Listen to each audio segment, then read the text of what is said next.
Selamat berjumpa kembali warga belajar sekalian.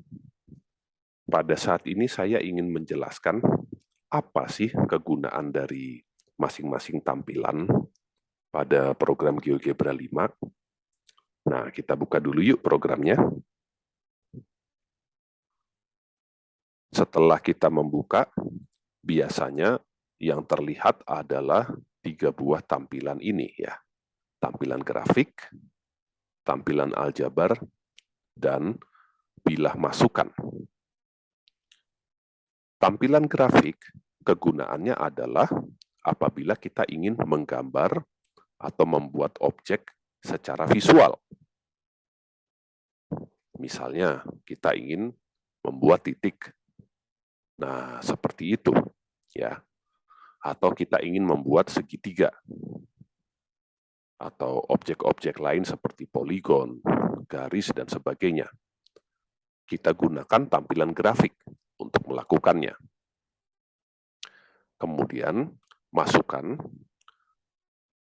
Kalau kata GeoGebra-nya sendiri, masukan itu lebih kalau kita ingin mengetik perintah ya.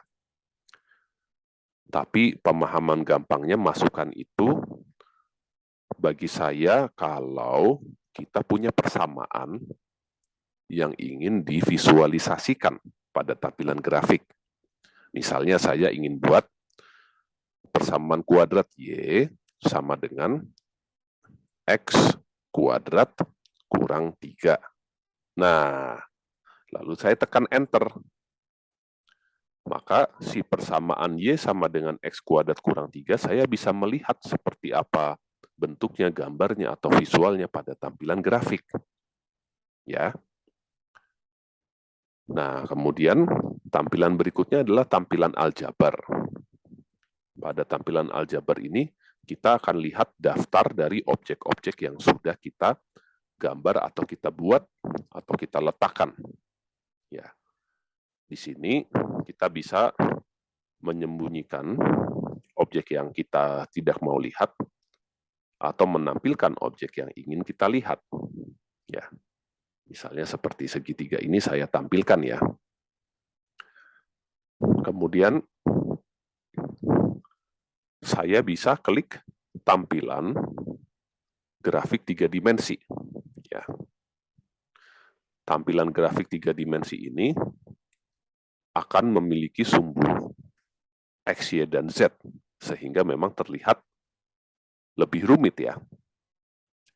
Warga belajar juga bisa melihat kalau segitiga yang saya buat di tampilan grafik, dia muncul di tampilan grafik 3 dimensi, atau tampilan grafik 3D. Ya. Pada saat saya klik tampilan grafik 3 dimensi, beberapa tombolnya pun juga berubah. Sekarang kita punya tombol yang memotong 2 permukaan, bidang melalui 3 titik, piramida, bola, reflect about plane, rotasikan tampilan grafik 3 dimensi, dan sebagainya. Saya kasih contoh, misalnya saya pilih piramida. Nah, saya pilih fungsi lainnya ini. Paksa ke prisma atau silinder. Mungkin ini salah ketik ya, harusnya silinder dalam bahasa Indonesia. Saya klik pada segitiga yang sudah kita buat, ketinggiannya saya ketik 4 misalnya.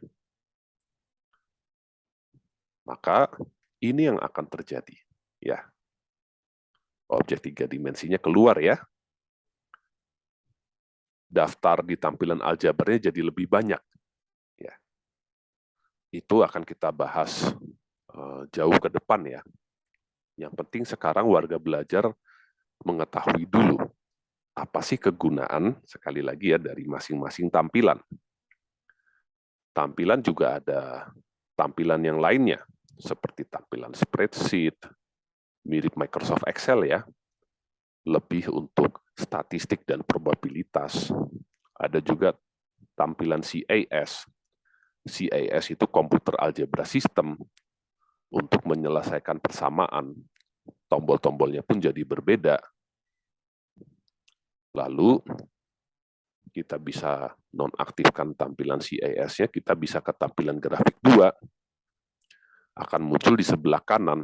Saya bisa perbesar, mirip ya, bedanya hanya kalau tampilan grafik dia punya kotak-kotak yang grafik 2 tidak. Misalnya saya ketik dimasukkan, tapi saya sudah klik dulu ke grafik 2. Ya. X tambah Y sama dengan 5. Memang previewnya akan terlihat pada kedua jendela. Tapi kalau saya tekan Enter, dia hanya akan muncul di grafik 2. Jadi grafik 2 dan tampilan grafik ini saling terpisah sebenarnya ya. Ada juga tampilan lainnya. Saya nonaktifkan dulu ya yang grafik 2. Misalnya tampilan grafik 3 dimensi kita sudah buka. Ada protokol konstruksi. Ini lebih kalau warga belajar ingin membuat suatu visualisasi yang dinamis mengenai objek atau benda. Misalnya apa yang terjadi kalau kita naikkan nilai A-nya, objeknya jadi gimana, atau kita turunkan nilai A-nya. Warga belajar nanti akan banyak menggunakan bilah masukan dan protokol konstruksi ini. Tampilan berikutnya adalah kalkulator probabilitas. Mungkin bagi warga belajar yang sudah mengalami pelajaran statistika dasar akan tidak asing dengan simbol-simbol berikut ya. Ada juga berbagai macam distribusi yang bisa dipakai. Ada juga hipotesis nol, hipotesis alternatif. Saya pun juga pernah menghadapi ini ya pada pelajaran statistika. Tampilan juga ada tampilan keyboard. Kita akan mendapat keyboard virtual. Saya sih belum pernah pakai ini ya, karena biasanya selalu pakai laptop, jadi sudah ada keyboardnya. Mungkin keyboard virtual ini berguna kalau memakai tablet atau HP dan ingin mengetik beberapa simbol-simbol rumit. Mungkin seperti pi, derajat, kuadrat, atau alfa, dan sebagainya. Jadi, untuk hari ini, kita melihat dulu ya secara garis besar fungsi dari masing-masing tampilan. Kegunaannya apa?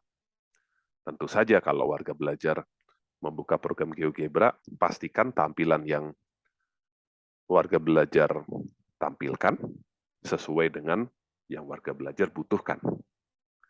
Supaya semuanya terlihat sederhana, nggak ribet. Baik, untuk sekarang sekian dulu warga belajar. Kita akan bertemu lagi besok.